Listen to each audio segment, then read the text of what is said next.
Oi, gente, tudo bom? Vamos conversar hoje então sobre as primeiras 200 páginas de Os Miseráveis de Victor Hugo. Então, esse livro é dividido em partes, então essas partes divididas do livro têm nomes dos personagens ou de algum lugar. Então, essa primeira parte que está dividida está como primeira parte Fantine, que é essa parte que eu inicio da leitura. Então, nós começamos a ver nessa primeira parte ali do livro sobre o bispo de Digne, o senhor Myriel. Então, como que é o nome completinho dele? Charles François Bienvenu Myriel, que era o bispo de Digne, que era uma comuna francesa. Era um homem de aproximadamente 75 anos de idade.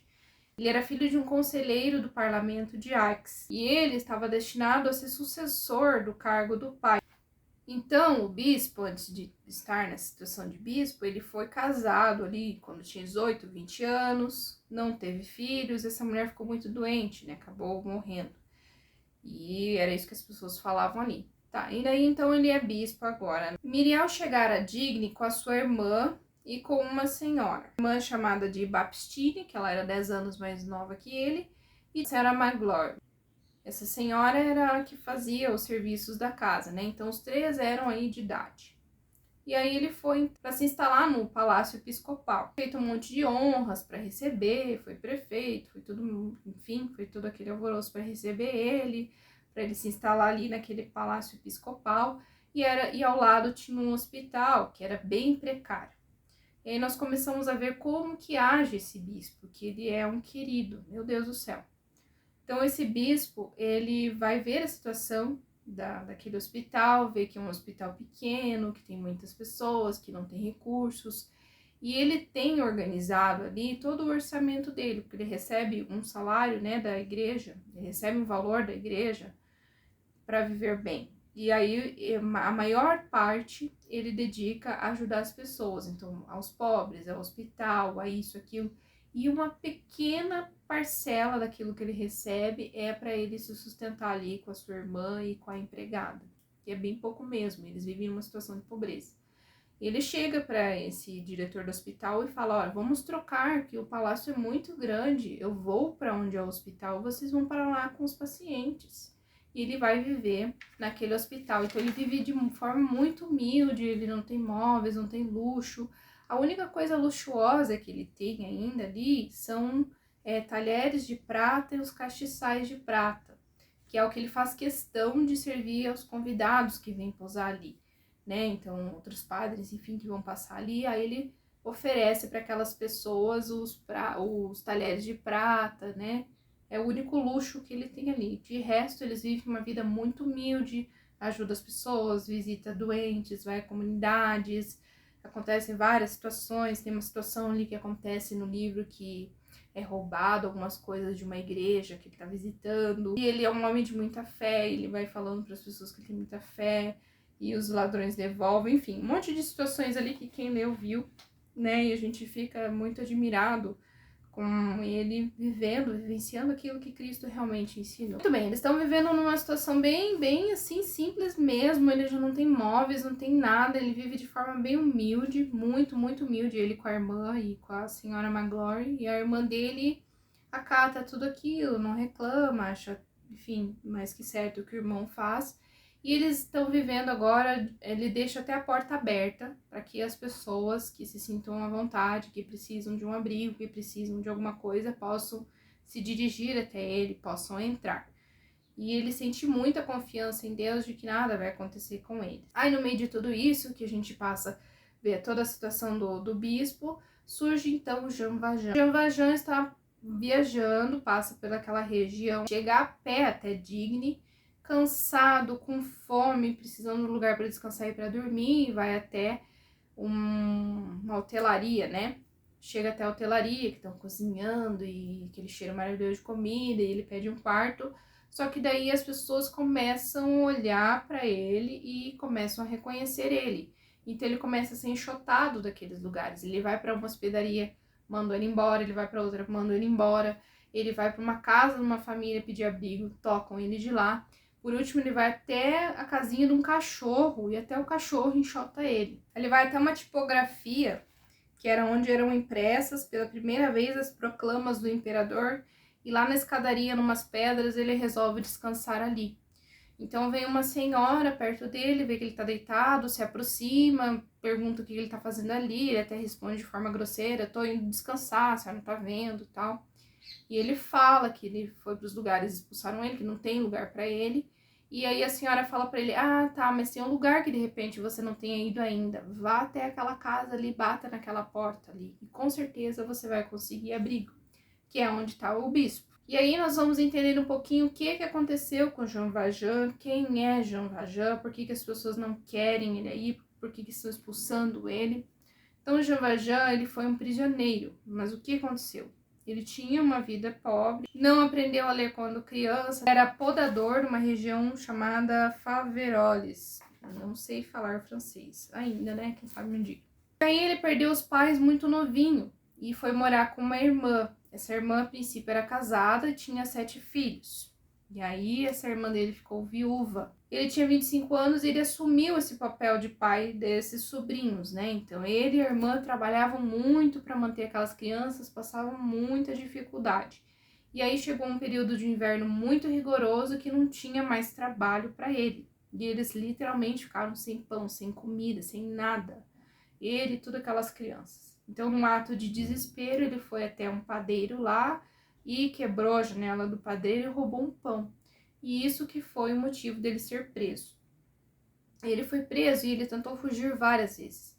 E cada vez que ele tentava fugir, a pena dele ia aumentando. Lá dentro da cadeia, ele ficou sabendo uma única vez lá sobre a irmã dele, que ela estava com apenas uma criança, tinha sido vista num lugar. E depois disso ele nunca mais soube da irmã dele, mesmo quando ele saiu de lá. Ele ficou 19 anos preso por roubar um pão. Ele tinha um passaporte lá que dizia o que ele era um bandido. Então, qualquer lugar que ele fosse, aquele passaporte delatava que ele tinha sido preso e as pessoas olhavam ele torto. E no desespero, naquela canseira, enfim, resolveu escutar o conselho daquela senhora lá e foi bater até a casa do bispo. Entrou. E o bispo estava lá, ele já chegou e escancarou a verdade. Olha, eu era prisioneiro, passei 19 anos preso, fui em tudo quanto é taberna hoje e ninguém quis me acolher, todo mundo me chutou de lá, até o cachorro me chutou da casa dele, e tá. Falou tudo.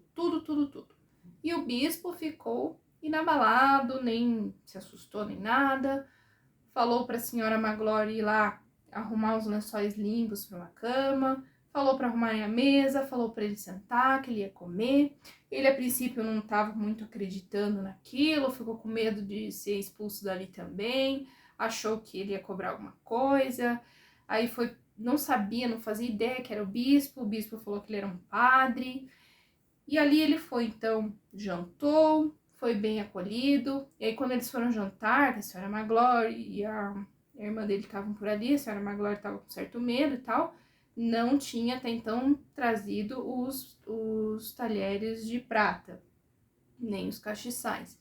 E aí o bispo falou, não, mas tá faltando uma coisa nessa mesa, cadê, né? Aí ela foi lá e trouxe os talheres de prata, trouxe os castiçais e bem acolheram ele ali. E ele foi depois dormir, né? Foi encaminhado aos aposentos para dormir. Ele foi, deitou naquela cama, fazia muito tempo que ele não deitava, não se sentia confortável, foi até difícil dormir. E no meio da madrugada ali, ele acordou, lembrou daqueles talheres de prata, lembrou daquele castiçal e pensou que ele precisava muito daquele dinheiro e ele ia fazer, ia roubar aquelas coisas. Então ele desceu de lá e o armário era perto de onde o bispo estava dormindo e ele foi lá, ele ficou admirado do que, né, o quão perigo aquele bispo corria com ele. E ele foi lá e catou os talheres de prata, pulou a janela e foi embora. De manhã, apareceram soldados lá, 3 soldados segurando Jean Valjean até a casa do bispo. Chegaram lá, Monsenhor, né, trouxemos esse cara aqui, né, mais ou menos assim. E aí, no que o bispo viu ele ali, desesperado, com os 3 soldados, né, na cabeça dele pensando, nossa, de novo eu vou ser preso. Aí o bispo falou assim, você voltou, meu amigo, esqueceu o castiçal que eu também tinha lhe dado. Pense o susto que o Jean Valjean tomou com toda aquela bondade do bispo, porque o bispo não denunciou ele, não falou para os soldados que ele havia roubado. Aí os soldados, mas a gente, não, vocês estão enganados, foi aí uma confusão que vocês fizeram, que isso? Eu tinha dado os talheres para ele, e ele esqueceu, o castiçal também era para ele levar, podem soltar ele. E Jean Valjean estava ali, boquiaberto, com toda aquela atitude do bispo. E naquilo que o Jean Valjean estava admirado, ele olhou para o Jean Valjean e falou, você não esqueça que você com esse dinheiro me promete se tornar um homem bom. E aí eu anotei, né, mais um trecho que ele fala assim, Jean Valjean, meu irmão, lembre-se de que já não pertence ao mal e sim ao bem. É sua alma que acabo de comprar, furto aos maus pensamentos e ao espírito de perdição para entregá-la a Deus. Esse perdão maravilhoso que o bispo deu para ele, gente, quando você lê essa parte, é assim maravilhoso, né? E o Jean Valjean fica apavorado, cai em prantos, né? Não acredita em tudo aquilo que ele passou, que o bispo fez com ele. E a vida do Jean Valjean tem uma reviravolta depois dessa situação. Ele não é mais Jean Valjean. Agora ele é conhecido como Pai Madeleine. Em anoitecer de dezembro, ele acaba passando numa cidade chamada de Montreuil-sur-Mer. E estava acontecendo um grande incêndio lá no conselho municipal. E ele invadiu esse conselho porque tinha 2 crianças correndo perigo, socorreu essas crianças eram filhos do capitão de guarda, e por conta desse acontecimento ele não precisou mostrar passaporte nenhum e ele pôde mudar o nome dele de Jean Valjean para Pai Madeleine. E aí começou uns negócios de miçangas ali naquela região, que era importada, e eles começaram a fazer ali com outros materiais, e foi Jean Valjean que desenvolveu a ideia, e ele foi crescendo profissionalmente. Ele abriu uma indústria de miçangas, ele contratava homens, contratava mulheres, né? Ficavam um lado homens, ficavam outras mulheres. E ele só exigia que os empregados fossem sempre pessoas muito honestas, tanto as mulheres quanto os homens. Então, qualquer pessoa que estivesse em uma situação de miséria, de fome, podia chegar até o Pai Madeleine e pedir um emprego, pedir ali que conseguiria um trabalho. Ele aprendeu tanto com aquilo que o bispo ensinou a ele, com aquele perdão que o bispo deu para ele, com a forma que o bispo era, que ele começou a ajudar as pessoas também. Então ele agia como o bispo. Então todo o dinheiro que ele ganhava, a fortuna, ele se dedicava a ajudar as pessoas, ele construiu hospital, farmácias, e tinha também aquelas más línguas sempre falando, ele é ambicioso, isso aí é por todas essas coisas que ele faz, aí tem coisa por trás, não sei o quê. Então, nada daquilo de bondade que ele falava, né? Sempre tinha alguém falando mal. Ele evitava querer ficar se aparecendo, ficar em meio à sociedade, esse tipo de coisa. Ele queria... ele vivia a vida dele, era muito solitário, ajudava as pessoas, mas não queria se aparecer por conta disso. E tanto que as pessoas insistiram, ele acabou se tornando prefeito. E agora tem mais uma história aí que começa a se cruzar mais uma personagem, que é a Fantine. Então, a Fantine tem mais 3 colegas ali, ou amigas, né? Seriam a Favorite, a Dália, a Zéfine e a Zefine, que seria a abreviação de Josefine, e a Fantine. Eram operárias da costura. Eram 4 moças lindas e elas namoravam 4 rapazes. Quanto aos namorados, então Blachevel namorava a Favorite. Listolier namorava a Dália. Fameu, não sei como fala, era namorado de Zéfane. E Ptolomeias era o namorado da Fantine. Eles eram namorados, eles saíam com as moças, daí iam a fazer passeios ao ar livre, toda aquela coisa e tal. E um belo dia, eles fizeram uma brincadeira bem de mau gosto lá, levaram elas num restaurante, levaram elas passearem, e fizeram uma linda carta e se despediram delas. Deram um belo num pé na bunda das 4. Só que dessas 4, quem ficou mais prejudicada nisso tudo foi a Fantine, porque estava grávida do Ptolomés. E ela não sabia escrever, não sabia ler, ela pediu ajuda lá na região para umas pessoas escreverem para ela cartas desse namorado dizendo da situação dela, mas ele nunca respondeu. E ela tinha que se virar com essa situação de estar grávida. Ela passava por uma situação difícil com a bebê, as pessoas ficavam falando dela, e ela resolveu voltar para sua cidade natal, que era Montreuil-sur-Mer, essa cidade natal dela, que ela achava que lá, de repente, ela conseguiria uma situação de emprego, né? Conseguiria começar a vida, só que ela não poderia chegar a essa cidade natal com uma criança. Então ela tá caminhando com seu bebezinho no colo e ela vê duas menininhas brincando ali perto de uma estalagem chamada Estalagem Thénardier. Aí ela chega, tem essa mulher na porta da estalagem, que é a senhora Thénardier, e elas começam a conversar, e ela fala da menininha, e as crianças se entendem ali e tal. E ela resolve fazer um acordo com aquela mulher. Ela vai deixar a nenê ali com a mulher, o nome da bebê dela é Cosette, e ela fala que vai, né, mandar dinheiro para que essa senhora cuide da nenê dela, para ela poder começar a vida nessa cidade natal. Aí vem o marido dessa senhora Thénardier, acerta os valores com ela, e ela deixa a criança e vai embora.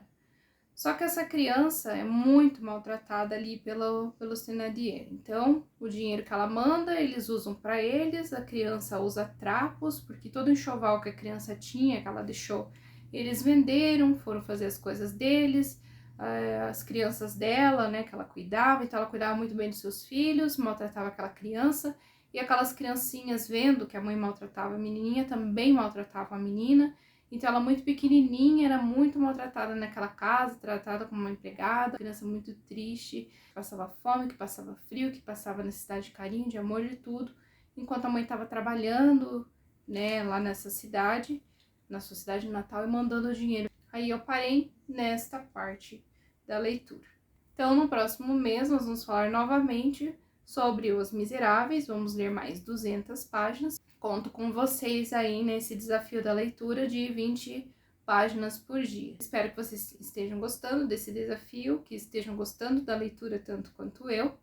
Não se esqueçam de se inscrever no meu canal, compartilhar, dar joinha e ativar o sininho das notificações.